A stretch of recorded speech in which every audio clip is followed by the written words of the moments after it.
Well, hello there. Welcome back to Acadian Comics. I'm your host, James Fondren, and you are watching episode 29 of Comics Hall. I did not go to Midtown Comics this week. I went to my local comic book shop on Metropolitan Avenue in Forest Hills, Queens, in New York City, and that is Royal Collectibles. So let's get right into it. And if you haven't already, please consider hitting the like button, subscribing to the channel. It'd be greatly appreciated. So, another plug, and actually some of this will be a mixture of what I saw last week and I passed on and what I saw this week and I decided, hey, you know what, I'll give it a chance. So first, let me give a quick plug to Mike, who is Mike Carbo, who runs and operates the Big Apple Comic Con. So it's not New York City Comic Con, it's Big Apple Comic Con. That's going to be Saturday, November 23rd, 2024 this year.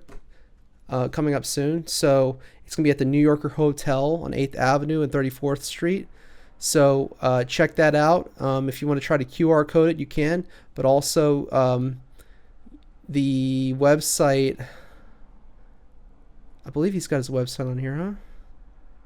It's bigapplecc.com. You can see right there on his email address. But I believe if you go to bigapplecc.com, you'll be able to see the schedule and everything. So check that out. That's coming up. Big Apple Comic Con. All right. So first up, we have Knights vs. Samurai. And I passed on this the first time, but then I saw, oh, look, it's Todd McFarlane cover. So let's just take a quick look in here. And the art looked fine to me. Fede Mele is the artist on this. And I thought it was a cool concept. You take knights, you pit them against samurai, and this is sort of the story, and looked like there's some supernatural things going on, some monsters, things like that. I'll try to bring this down a tad so you can see everything. But yeah. So there we go. But anyway, yeah, pretty cool stuff, right? So that is Knights versus Samurai. And that's issue number 1, by the way, Knights vs. Samurai. I'm trying to get this to another spot here. Just bear with me. Okay, because I have a comic that I want to do a review on here. So, but it's not in this pile. It's from last week's haul. This is Dutch, a preview comic number 0. I know nothing about it. Nathan Fox did the art in cover A. It looks like a kind of Western, right? I like the art. I like the line art style that they're going for here. And, oh, interesting. Like, okay, so it's this guy in hiding, right? Yeah, this is totally serviceable. Like, this, look at this. This is a great panel right here. Wow. Check that out. All right, well, I don't want to ruin it anymore, but this looks kind of cool. So that's Dutch. Preview comic number 0, issue 0. I don't know if this was in like this was in the stack for like last week, so I don't know how old this is or when did it come out. I guess it just came out last week because this said, well, no, this says November 2023, so this was last year. Huh. Originally published, Image 5. I got to do more research on that, but this was part of my haul. So interesting. The Creeping Below, this Boom Studios, this is issue number 1. And this is sort of like, it starts off, I looked a little bit at it. This is sort of like, they're kind of at the Satanist rock concert. So they're doing the whole, yeah, you got the upside down pentagram. The art is, I think the lines are a little heavy for my taste, but this is the style they were going for. I don't care for this. This quick whoop, whoop, whoop, although it's intentional, that's extremely lazy. Like, I mean, coming from Boom Studios, and some of the stuff is drawn really well. So I know they're going for like this, like, I don't know, charcoal look in effect, but it would probably be better if they didn't do that. But anyway, I got the first issue. If I end up liking it, maybe I'll get the next issue. So that's The Creeping Below, issue number 1. And then the Uncanny X-Men number 3. I got the variant edition here, and Yeah, I mean, what a cover, huh? Check that out.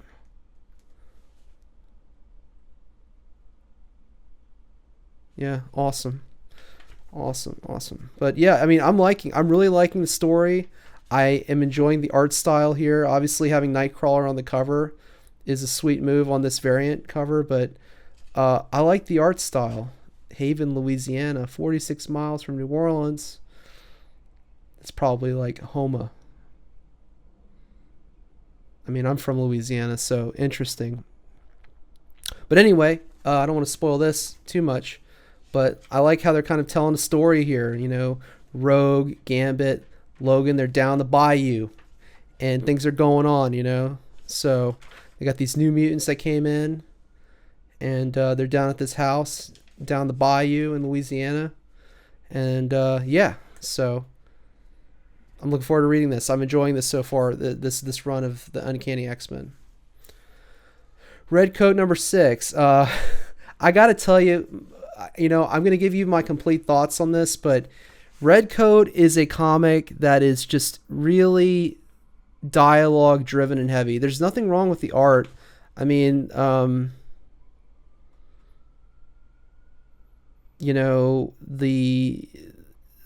the art is good. It's just, oh man, look at this.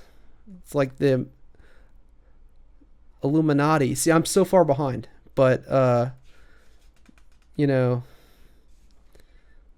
well, I hope they win. If they're Patriots, I hope they win. Jeez. But yeah, so it kind of travels through time and everything, and Redcoat is this, he's immortal, and he interrupted one of their rituals where Benjamin Franklin in issue number 1 was supposed to become immortal and he didn't. So it's just a lot of like kind of the same. This young Albert Einstein, he's in every issue after issue 2, and it's not really knocking my socks off. I got to tell you, it's part of Ghost Machine. It's a divergent story, just like the other ones are, just like Rook Exodus, just like Geiger, and just like another book that I picked up here that's coming out that's part of this whole Ghost Machine and the unnamed, like, ensemble, if you will. But I don't know. For me, and I've said it before in previous videos, Redcoat is the weakest of the books to me. Not bad art. It's just, I just don't know if I'm sold on the story. It's just, I don't know. So that's Redcoat number 6. Speaking of Ghost Machine, this is Hyde Street number 1. So this I'm interested in. And there was actually a little note in the last Geiger about this. So last issue of Geiger. So, I guess Ivan Rice is the artist. Who's the artist? Ivan Rice. Yeah, so wonderful art. Look at that. Look at this old lady and the details and the inking and the line art. I mean, look at the shadowing on this. This is fantastic. What a great panel. What a great 2 pages this is. Like, this is quality art here. This is quality comic book making right here. This is great stuff. Great stuff. So, anyway, Scout's honor. Yeah, I mean, it's like like his head is so big, it's weird, but I don't want to ruin it. But that's Hyde Street. That just came out this week, issue number 1, Hyde Street. Mr. X-Ray's on the cover. I believe this is cover A. Is this cover A? Yeah, I think it is. And I've been picking up this Mark Millar comic. This is issue number 3 of Nemesis Rogues Gallery. So I like the style of it. When I get a chance, I want to do a review. I'm so far behind. I've been doing regular things, and I've been drawing a lot actually. And this is awesome. What an awesome 2-page spread here. Look at the plane, how they drew the plane out like that. And look how this guy's coming down. He's ba ba ba ba ba ba. He's shooting the guys through the plane. Oh, that's awesome. That's awesome. Okay, this is action right here. So this is why I've been getting this comic, because it looked like it had great potential, and look at it, it does. So that's Nemesis Rogues Gallery. That's it for this edition of Comics Haul. I mean, just to segue, I think, there's like people are wondering like, what's my channel about and all that, and what am I going for, and I do a little bit of both. So here's a piece that I'm working on now for an art competition at the How to Draw Comics Academy, and it's just a one-page spread, if you will, of the Human Torch down flying around the World Trade Center, and it's a work in progress, but like I'm inking it now and doing the rendering on the body here, and I'll zoom in a little bit.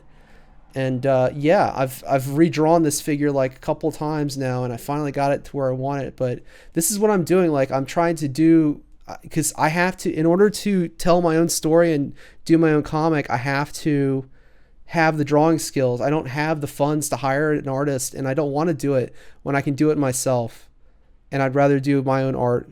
So that's what I've been working on, and this channel is a hybrid. There's three things going on with Acadian Comics. One is the comics reviews that we do and that I look at in my weekly hauls.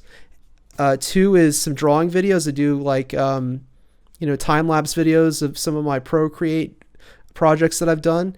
And then three, we're going to be eventually getting into my own storytelling and what I want to do. But I'm like on a 5-year journey. You got to understand, like, I'm trying to learn how to draw here. And I'm coming up on my 1-year anniversary in November of joining the How to Draw Comics Academy. And like, I've got to like keep moving forward and doing the work and putting in the work. So we'll do some other videos and look at some different things. And, I've got all these art books. I mean, you don't even see it on my desk, but like I've got art books on my desk. I've got some new magazines and things that I can, talk about. But I hope you enjoyed this video. Again, please hit the like button, subscribe to the channel. And I just wanted to kind of give that disclaimer because I had someone ask me, are you still trying to figure out what your channel is about? Well, it's 3 tiers. It's drawing, it's comic book collecting and reviewing, and it's my own storytelling. And I've got a whole story to tell that I'm going, and I want to crowdfund my own comic one day. But in order to do that, I got to cut the costs down. I have to be able to draw and ink my own stuff. Then maybe, I don't know if I can go as far as learning to color. Give me enough time, I'm sure I can learn anything, but I would probably hire a colorist to do it right, and then crowdfund that project and get my own comic made and do fulfillment and mail it out. But I have to build up an audience. I have to get viewers. I have to get people engaged in my channel. So I'm going to keep to the commitment to put out new content at least once a week. If I can do it more often, I will. But that's it, the long and short of it. So I hope you enjoyed this video.